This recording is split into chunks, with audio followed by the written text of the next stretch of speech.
Hi, nice to meet you. आज हम लोग देखने वाले कॉम्प्लेक्स स्ट्रेसेस के कॉन्सेप्ट और उसके प्रॉब्लम के बारे में, जो गेट, आईएएस, इसरो, बीआरसी जैसे एग्जाम्स में आए हुए हैं। तो वीडियो को शुरू से लेकर अंत तक देखना, वीडियो का कोई भी पार्ट मिस मत करना। तो चलिए शुरू करते हैं।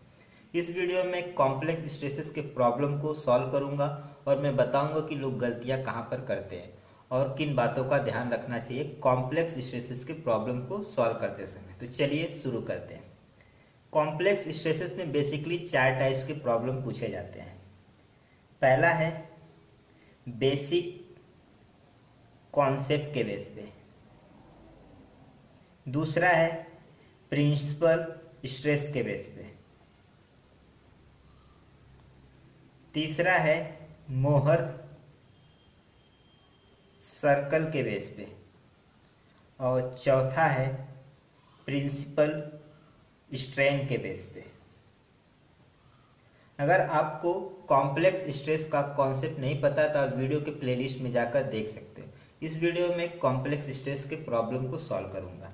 तो प्रॉब्लम को सॉल्व करने से पहले इसके बेसिक कॉन्सेप्ट्स और फॉर्मूले देख लेते हैं, फिर हम प्रॉब्लम को सॉल्व करेंगे। तो बात करते हैं बेसिक कॉन्सेप्ट्स और फॉर्मूले। बेसिक कॉन्सेप्ट एंड फॉर्मूले। तो बेसिक कॉन्सेप्ट्स ऑफ फॉर्मूले में पहला फॉर्मूला है हमारे पास transformation equation. Transformation equation transformation equation क्या कहता है कि अगर हमको किसी भी एंगल पे स्ट्रेस निकालना हो, एक्स डायरेक्शन, वाई डायरेक्शन या शियर स्ट्रेस, तो हमको ट्रांसफॉर्मेशन इक्वेशन यूज करना पड़ता है। तो मान लो कि एक्स डायरेक्शन में हमको नॉर्मल स्ट्रेस निकालना है, तो हमारे पास फॉर्मूला है sigma x plus sigma y by two plus sigma x minus sigma y by two into sine 2 theta plus tau x y cos 2 theta. अगर हमको वाई डायरेक्शन में नॉर्मल स्ट्रेस निकालना है तो हमारे पास है formula sigma x plus sigma y by two minus sigma x minus sigma y by two into sine 2 theta minus tau x y cos 2 theta. अब ये आया कैसे, इसके बारे में हम बात नहीं करेंगे क्योंकि इसका प्रूफ काफ़ी लेंदी है। टाउ एक्स वाई डैश, अगर हमको शियर स्ट्रेस किसी भी एंगल पे निकालना है तो हमारे पास फॉर्मूला है sigma x minus sigma y by two into sine 2 theta minus tau x y cos 2 theta. पर इस ट्रांसफॉर्मेशन इक्वेशन में एक प्रॉब्लम आती है। वो प्रॉब्लम है कि हमको साइन कन्वेंशन क्या यूज करना है। तो बात कर लेते हैं साइन कन्वेंशन की। साइन कन्वेंशन, तो मैं बात करूं अगर स्ट्रेस की, तो स्ट्रेस के लिए हमको साइन कन्वेंशन यूज करना है। जब एलिमेंट टेंसाइल नेचर का होगा तो हमको पॉजिटिव लेना है, और जब एलिमेंट कंप्रेसिव नेचर का होगा तो हमको निगेटिव लेना है। ध्यान रहे ये स्ट्रेस के लिए मैं बोल रहा हूँ। इसी प्रकार अगर शियर स्ट्रेस की बात करूँ तो जब एलिमेंट कुछ इस तरीके का दिखे, इस तरीके से, यानी कि ये वाला शियर स्ट्रेस, ये वाला शियर स्ट्रेस इस एलिमेंट को इस डायरेक्शन में स्ट्रेस करने की कोशिश करे, और ये वाला शियर स्ट्रेस, ये वाला शियर स्ट्रेस इस एलिमेंट को इस डायरेक्शन में स्ट्रेस करने की कोशिश करे, यानी कि फर्स्ट क्वाड्रेंट, थर्ड क्वाड्रेंट, तो हमको क्या लेना है, पॉजिटिव लेना है। इसी प्रकार अगर एलिमेंट पे शियर स्ट्रेस कुछ इस तरीके से एक्ट करे, यानी कि फर्स्ट, सेकेंड क्वाड्रेंट और फोर्थ क्वाड्रेंट में स्ट्रेस करने की कोशिश करे एलिमेंट को, तो हमको जो साइन कन्वेंशन यूज करना है वो निगेटिव लेना है शियर स्ट्रेस के लिए। इसी प्रकार एंगल के लिए, अगर एंगल एंटी क्लॉकवाइज डायरेक्शन में रोटेट हो रहा है तो पॉजिटिव लेना है, और क्लॉकवाइज डायरेक्शन में रोटेट हो रहा है तो निगेटिव लेना है। पर इसमें एक दिक्कत और आती है कि एंगल लेना कहाँ से है। तो ध्यान देना, angle always from positive x plane से लेना है, always from positive x plane. अब कैसे लेना है, दो एग्जाम्पल लेते हैं, उसको समझते हैं। इस पूरे ट्रांसफॉर्मेशन इक्वेशन में जो सबसे बड़ी गलती होती है वो एंगल की गलती होती है कि एंगल लोग ले नहीं पाते सही से और हमारा पूरा आंसर रॉन्ग आ जाता है। तो बात करते हैं कि एंगल कैसे लेना है। मान लो कि एक एलिमेंट है कुछ इस तरीके से, और इस एलिमेंट पे ए वाला एंगल जो दिया है 40 डिग्री दिया हुआ है। तो जैसा मैंने बताया कि हमको जो एंगल लेना है हमेशा पॉजिटिव एक्स प्लेन से लेना है, और हमारा पॉजिटिव एक्स प्लेन कौन सा है, ए वाला है। तो ये एंगल 40 डिग्री है, तो ये एंगल भी 40 डिग्री हो जाएगा। तो theta is equal to 40 degree तो आ रहा है, पर देखो एक्स प्लेन से इस प्लेन तक जाने के लिए कैसे आ रहा है, एंटी क्लॉकवाइज, और एंटी क्लॉकवाइज को हम लोग क्या लेते हैं, पॉजिटिव। तो जब हम लोग ट्रांसफॉर्मेशन इक्वेशन में इस इक्वेशन में एंगल पुट करेंगे, पॉजिटिव लेंगे, पॉजिटिव 40 डिग्री। मान लो कि एक एलिमेंट कुछ इस तरीके से है और आपको ए वाला एंगल दे दिया है 30 डिग्री। तो हमको एंगल जो लेना हमेशा पॉजिटिव एक्स प्लेन से लेना है, और पॉजिटिव एक्स प्लेन हमारा ये वाला है। तो देखो इसको मैं कुछ इस तरीके से एक्सटेंड कर सकता हूँ, राइट। तो अब ये वाला एंगल क्या हो जाएगा, 30 डिग्री, तो ये वाला एंगल भी 30 डिग्री हो जाएगा। लेकिन पॉजिटिव एक्स प्लेन से लेना, तो देखो ये ऐसे, मतलब एक क्लॉकवाइज रोटेट हो रहा है एंगल, तो theta is equal to 30 degree तो आएगा। लेकिन क्लॉकवाइज क्या लेते हैं हम लोग, निगेटिव लेते हैं। तो आई होप आपको एंगल का कॉन्सेप्ट समझ में आया होगा कि ट्रांसफॉर्मेशन इक्वेशन में एंगल कैसे लेना है। अब बात करते हैं दूसरे फॉर्मूले की, जो कि है principal stress.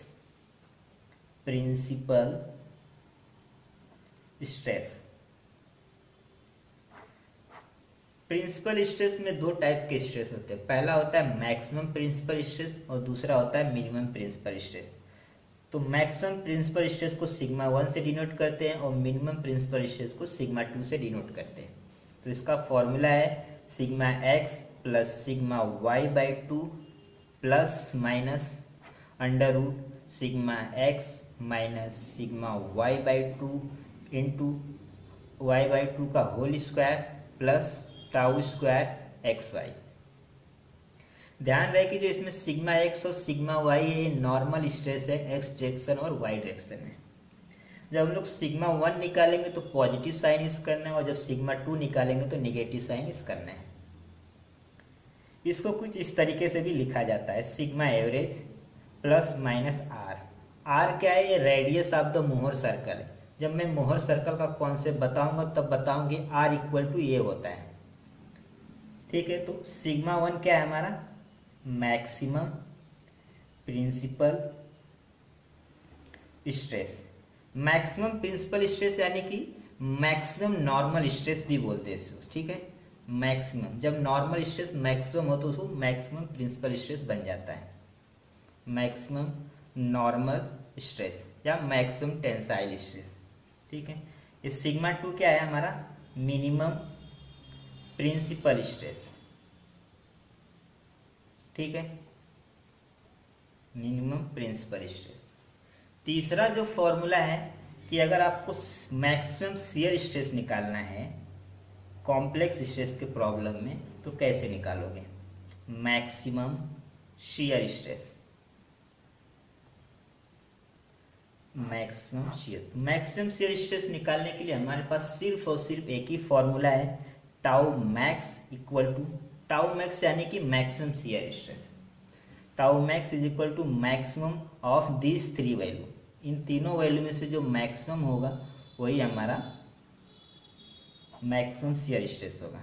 Sigma 1 minus sigma 2 by 2, sigma 2 minus sigma 3 by 2 under mod sigma 3 minus sigma 1 by 2 under mod. ध्यान रहे कि यहाँ पे जो सिग्मा 1 और सिग्मा 2 ये प्रिंसिपल स्ट्रेस है, ना कि नॉर्मल स्ट्रेस। यानी कि जब भी आपको मैक्सिमम शियर स्ट्रेस निकालना होगा तब आपको पहले प्रिंसिपल स्ट्रेस निकालना होगा, और प्रिंसिपल स्ट्रेस नहीं दिया होता। इस मैक्सिमम शियर स्ट्रेस में एक काफ़ी कंफ्यूजिंग क्वेश्चन आता है कि अगर आपसे पूछ लिया जाए कि इन प्लेन मैक्सिमम शियर स्ट्रेस निकालो, तो आपको ये तीनों वैल्यू कैलकुलेट करने में टाइम वेस्ट नहीं करना है, आपको सिर्फ और सिर्फ ये वाली वैल्यू निकालना है, सिग्मा 1 माइनस सिग्मा 2 बाई 2। ध्यान रहे मैं फिर से बोल रहा हूँ कि अगर आपसे क्वेश्चन में पूछा है कि इन प्लेन मैक्सिमम शियर स्ट्रेस निकालो, तो आपको सिर्फ और सिर्फ ये वाला वैल्यू निकालना है। अगर आपको बोला जाए कि मैक्सिमम शियर स्ट्रेस निकालो, तो आपको तीनों वैल्यू कैलकुलेट करना है और इन तीनों वैल्यू में से जो मैक्सिमम आएगा वही आपका मैक्सिमम शियर स्ट्रेस होगा। तो आई होप आपको फॉर्मूले समझ में आ गया होगा। कॉम्प्लेक्स स्ट्रेस के प्रॉब्लम को सॉल्व करने के लिए कम से कम ये 3 फॉर्मूले आपको याद होने चाहिए। तो कुछ क्वेश्चन देखते हैं और कॉन्सेप्ट को अच्छे से समझते हैं। तो हमारे पास है पहला प्रॉब्लम जो गेट 2009 में आया हुआ था, 1 मार्क्स का प्रॉब्लम था, काफी इजी क्वेश्चन है। If the principal stresses in a plane stress problem are sigma 1 is equal to 100 MPa, sigma 2 is equal to 40 MPa, the magnitude of the maximum shear stress. ध्यान रखिए question में बोला है इन plane stress, न कि यहाँ पर निकालने के लिए बोला है इन प्लेन मैक्सिमम शियर स्ट्रेस। तो जब मैक्सिमम शियर स्ट्रेस निकालने के लिए बोला है तो हमको तीनों वैल्यू कैलकुलेट करना है, न कि पहली वाली वैल्यू। तो sigma 1 is equal to 100 MPa और sigma 2 is equal to 40 MPa, इतना तो दिया हुआ। तो सिग्मा 3 नहीं दिया है तो क्या लेंगे हम, 0 लेंगे। और जब मैक्सिमम शियर स्ट्रेस निकालने के लिए बोले तो हमको तीनों वैल्यू कैलकुलेट करना है। अगर हमसे पूछ लिया जाए कि इन प्लेन मैक्सिमम शियर स्ट्रेस निकालो, तो हमको सिर्फ और सिर्फ पहली वाली वैल्यू कैलकुलेट करना है। तो ये हो जाएगा 100 माइनस 40 डिवाइडेड बाई 2। मैं डायरेक्ट कर रहा हूँ, फॉर्मूले नहीं लिख रहा हूँ।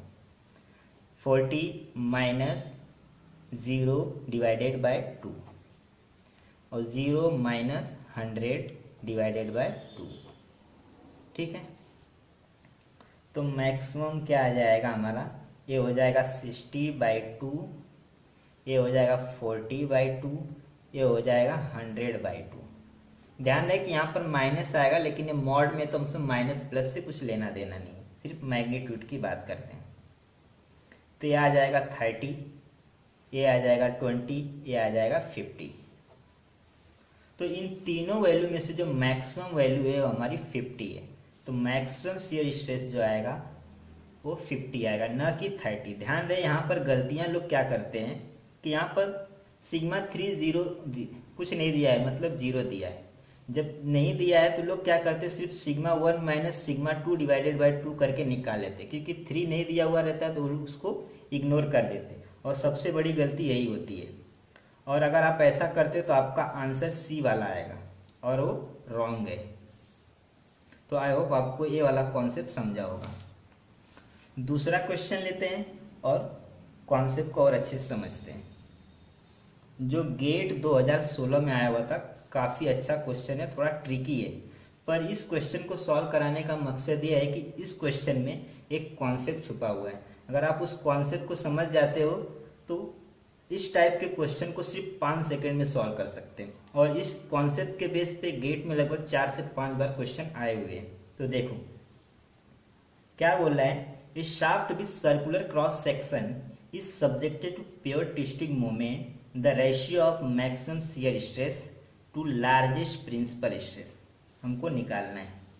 क्या बोल रहा है कि एक शाफ्ट है और उस पर प्योर ट्विस्टिंग मोमेंट हो रहा है, मतलब एक साइड में इस डायरेक्शन में टॉर्क एक्ट कर रहा है तो दूसरा इस साइड ऐसे, राइट।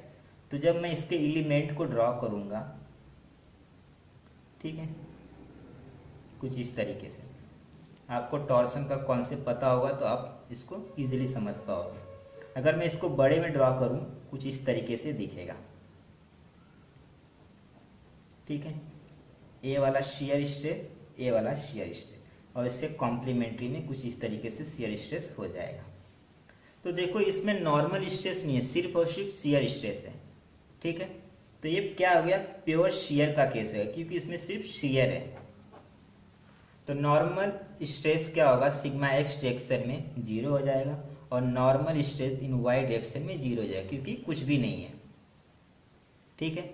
टाउ है, टाउ एक्स वाई, क्योंकि ये टॉर्सन का केस है, टॉर्क एक्ट कर रहा है शाफ्ट पे, तो क्या हो जाएगा tau 16t divided by pi D Q. मैं इस पूरे वैल्यू के कांस्टेंट से डिनोट कर रहा हूँ, मैंने इसको नाम दिया अल्फा। अब देखो मैक्सिमम शियर स्ट्रेस निकालना है, तो मैक्सिमम शियर स्ट्रेस निकालने के लिए पहले तो हमको पता होना चाहिए कि प्रिंसिपल स्ट्रेस होता क्या है, प्रिंसिपल स्ट्रेस है क्या। तो sigma x plus sigma y by 2 plus minus sigma x minus sigma y by 2 whole square plus tau x y. ठीक है, तो ये वाला टोटल टर्म तो जीरो हो जाएगा क्योंकि sigma x equal to zero, sigma y equal to zero है, गया।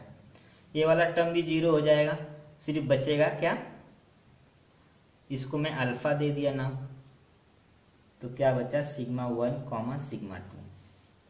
तो यहाँ से सिग्मा 1 कॉमा सिग्मा 2 क्या आ जाएगा प्लस माइनस अल्फा, और इसको सिंप्लीफाई करूँ तो सिग्मा 1 इक्वल टू क्या आएगा अल्फा, और सिग्मा 2 इज इक्वल टू आएगा माइनस अल्फा। वैल्यू सेम है, सिर्फ साइन अलग है, मैग्नीट्यूड सेम है। ठीक है, इस चीज को ध्यान देना। तो मैक्सिमम प्रिंसिपल स्ट्रेस अल्फा है और मिनिमम प्रिंसिपल स्ट्रेस क्या आ रहा है माइनस अल्फा। अब मैक्सिमम शियर स्ट्रेस निकालना है, तो मैक्सिमम शियर स्ट्रेस निकालने के लिए हमको मैक्सिमम तीनों वैल्यू निकालना पड़ेगा, sigma 1 minus sigma 2 divided by 2, sigma 2 minus sigma 3 divided by 2 under mod sigma 3 minus sigma 1 divided by 2 under mod. अब सिग्मा 3 नहीं दिया है तो क्या लेंगे आंसर, वैल्यू जीरो लेंगे। सिग्मा 1 अल्फा, ये माइनस है, माइनस माइनस क्या हो जाएगा प्लस, राइट, माइनस अल्फा ये 0 डिवाइडेड बाय 2, ये आ जाएगा 0 minus alpha divided by 2 under mod. अब मॉड से इसको बाहर निकाल रहा हूँ, तो ये 2 अल्फा बाई 2, ये अल्फा बाई 2 हो जाएगा, ये वी अल्फा बाई 2, क्योंकि मॉड है तो प्लस माइनस हमको लेना देना नहीं है। तो ये क्या आ जाएगा आंसर, अल्फा आ जाएगा, ये अल्फा बाई 2, ये अल्फा बाई 2। तो इन तीनों में से मैक्सिमम वैल्यू क्या है अल्फा है, राइट। तो maximum shear stress is equal to क्या आ रहा है अल्फा आ रहा है। कहने का मतलब क्या है कि जब प्रिंसिपल स्ट्रेस भी अल्फा आ रहा है और मैक्सिमम शियर स्ट्रेस भी अल्फा आ रहा है, तो कहने का मतलब क्या है कि जब भी प्योर शियर का केस रहे तो मैक्सिमम शियर स्ट्रेस और प्रिंसिपल स्ट्रेस की वैल्यू सेम आती है। ठीक है, यहां से एक कंक्लूजन निकलता है।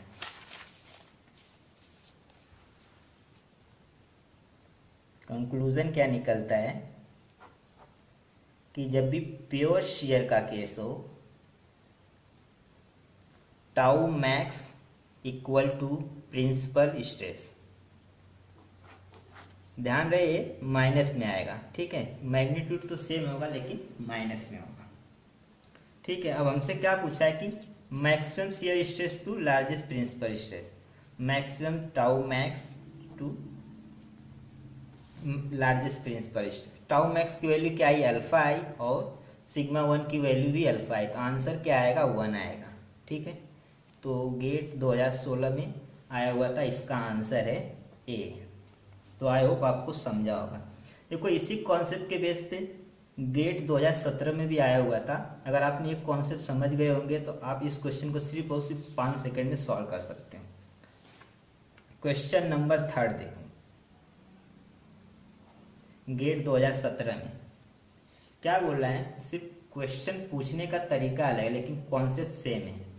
The state of stress at a point is sigma x equal to sigma y, ऐसे करके इक्वल टू 0।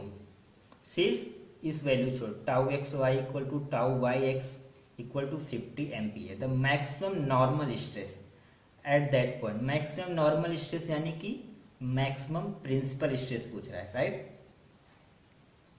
तो अगर मैं इसके एलिमेंट को ड्रॉ करूं शियर स्ट्रेस के, बाकी क्योंकि वैल्यू तो 0 है, टाउ एक्स वाई मतलब एक्स प्लेन पे वाई डायरेक्शन में, राइट, ये वाला, और वाई प्लेन पे एक्स डायरेक्शन में, कुछ इस तरीके से, राइट। ये दिया हुआ है x y is equal to tau y x equal to 50 M. तो इसके कॉम्प्लीमेंट्री में कुछ शियर स्ट्रेस ऐसे एक्ट करेगा। तो अब देखो, अगर इसके एलिमेंट पे ध्यान दोगे तो कौन सा केस है? प्योर शियर का केस है। और जब भी प्योर शियर का केस होता है तो maximum principal stress in pure shear case, maximum shear stress और मैक्सिमम प्रिंसिपल स्ट्रेस और मिनिमम प्रिंसिपल स्ट्रेस सेम होते हैं। सिर्फ ध्यान देना कि जो मिनिमम प्रिंसिपल स्ट्रेस होता है इसके में माइनस साइन आता है, ठीक है। मैग्नीट्यूड सेम होता है लेकिन साइन थोड़ा अलग होता है, माइनस होता है। तो इसका जो आंसर आएगा 50 MPa। गेट 2017 में 1 मार्क्स का क्वेश्चन आया था, बहुत ही इजी क्वेश्चन। अगर आपको प्योर शेयर का केस का कॉन्सेप्ट पता है तो आप इस क्वेश्चन को सिर्फ और सिर्फ 5 सेकंड में सॉल्व कर सकते हो। तो आई होप आपको कॉन्सेप्ट समझ में आया होगा। और आपको वीडियो पसंद आया तो लाइक शेयर कमेंट जरूर करना। आज के लिए बस इतना ही, मिलते हैं नेक्स्ट वीडियो में। Thank you.